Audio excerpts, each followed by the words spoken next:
Okay, Birdie39 channel, welcome. Coming to you for the first time from the brand newly built Bird's Nest.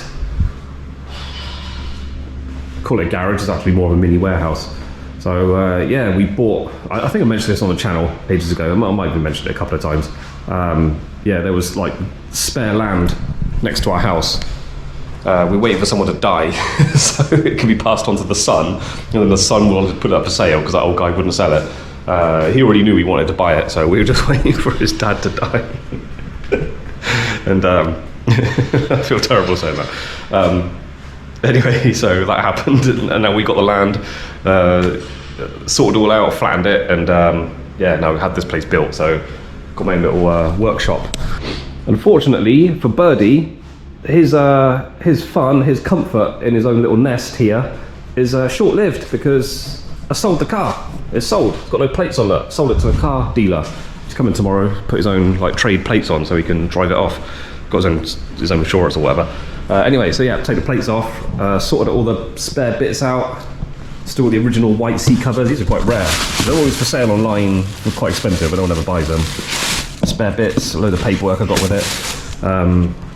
Yeah, so it's all cleaned out and organised. I might give it one wash, partly because I enjoy washing cars. I like putting my hands all over them and stuff, and it's just sort of a farewell clean. But yeah, I really had fun in this car. I'm always quite sentimental about my motors I own, like, especially when you own them for a long time. I had this almost 4 years, and really transformed my life living in Japan. Basically, I lived in Japan for like year and a half, like 18 months before I could afford a car. This was the only thing I could afford that I liked. I wanted like a boxy 80s car, but the prices were already going up. And yeah, I found this one for sale. It was I think it was just over $1,000 I paid for it. Sold it, if you're interested, just under $3,500 in 2025. So yeah, a bit of profit, but I did spend money on it. A few repairs, needed a bit of maintenance. The car was really good condition. The one owner, but always garaged, no rust on it, looked brand new under the car. But I don't think the guy ever did any maintenance to it. The air filter was just thick black goo on it. I've never seen an air filter so dirty. Oil was dirty, changed the gearbox oil, did the brake fluid, did all the maintenance. I don't think anything that ever been done. It was so non-maintained. These are black now, painted them black, but these had a sort of rusty sort of patina on it, like silver paint that sort of the paint had flaked off and then a bit of rust coming through, and there's exactly the same effect on the wiper. I reckon it had the original wipers from 1985 because they just matched the wiper arms identically, so obviously I had to change those. Yeah, like a time warp, like relic from the mid 80s this car was, but it's been really good. I changed the exhaust and I had one breakdown, kind of two if you include the back box. A big rusty hole appeared in it, had to change that. But can't buy them, it's a difficult car to buy parts for. There's not many of them around anymore. Yeah, so I had to have a custom one built, which is fine. I quite like that, having to being able to choose my own design tailpipe. And what else? Oh yeah, water pump went. I had a proper breakdown on it. Had to get it recovered back to a garage, and they did the water pump and time and belt and everything.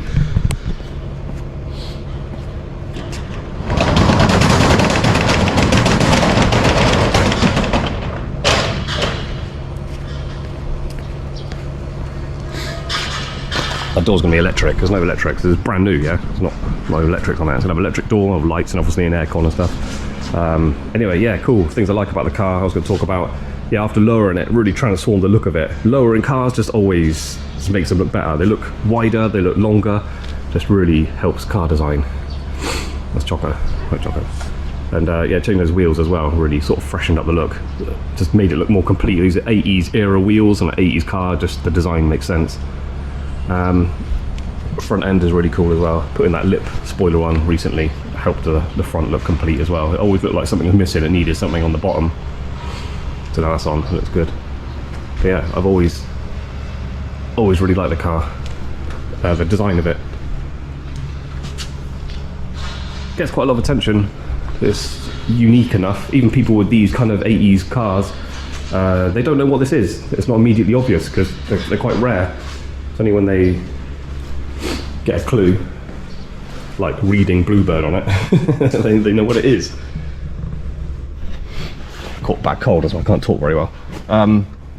yeah, car gets a lot of attention driving about, usually mostly from really old guys, because they probably remember it, or they used to have one, or they knew someone who had one from when they were new, like 40 years ago. So always old guys like. I've had quite a few come up to me and talk to me about it as well.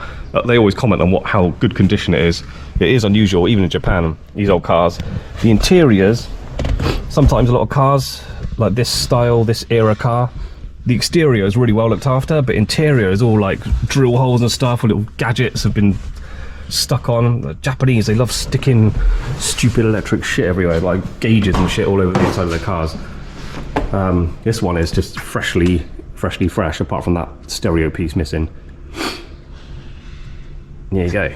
It's actually nice. And in Europe, in the UK especially, I can speak for, we like leather interiors, but in Japan, this is more common. It's more comfortable, it's nicer to touch, it's less cold in the winter, it's less hot in the summer, and it's less noisy as well, it's less squeaky.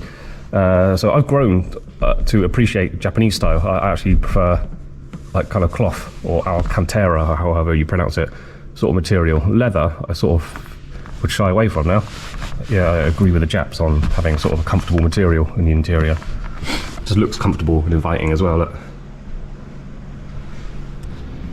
So what am I going to replace it with? I put a deposit on a car, it's coming next month, and yeah, bit of an upgrade to say the least. Like I say, this car was all I could afford when I first moved to Japan. Moved to Japan from England, basically can't read, write or speak, so my options for making money are very limited. So worked at a supermarket, teaching English, and then trying my hardest to make money online as well. So now sort of started my own business, and then I was growing up a bit as well, and my wife's business as well is growing into a company and stuff. So we're all right now, and I can afford something a bit better. So I do really like the car. I would like to keep it, but also part of moving to Japan, I changed myself. I had to fix myself up before coming to Japan. Part of that was not being a hoarder, like just selling stuff I don't need, not accumulating things that are going to cost me money, cars and bikes. I'll say that I've got 2 motorcycles on the other side as well. The motorcycle was the first motorcycle. I'm more of a motorcyclist than a car driver, but I really love both of them basically. So apart from having 2 motorcycles and a car, and then calling myself not a hoarder, I can't justify having 2 cars and 2 motorcycles. There's no way of selling the bikes, and the car, even though I've got space for it, can afford to keep it. It's not an expensive car to run.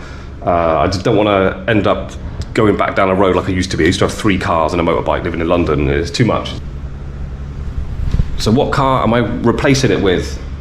I don't want to give anything away, because if I can get it, it's not 100% now, but if I can get it, it is such an upgrade. It's unbelievable. Like, no one ever has gone from like an 80s cheap car to the next one I'm getting.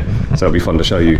The channel's still going to be called Birdie39. It basically started from owning this car. Just thought it was like a hobby, just living in Japan and owning a Nissan Bluebird, a bit of a rare car. Just thought I'd make some videos just for my own fun. I'm not trying to monetize the channel or anything. I'm doing anything serious with it. But yeah, channel's still going to be called Birdie39, but the next car is not going to be Nissan Bluebird, and it's not going to have 39 number plate either. I'm thinking about having 19. I'll tell you reasons why you want to get that. Yeah, so as for what that next car is going to be, you're going to have to stay tuned and find out when the video uploads. Choco, do you have fun putting footprints all over my car when I just washed it? Yeah, okay, we'll get another one, don't worry. You can do no. The claw marks here. Don't fuck it up. Someone's coming to buy it tomorrow. Right, go. Cool, right. Thanks for watching, see you in the next video. Okay.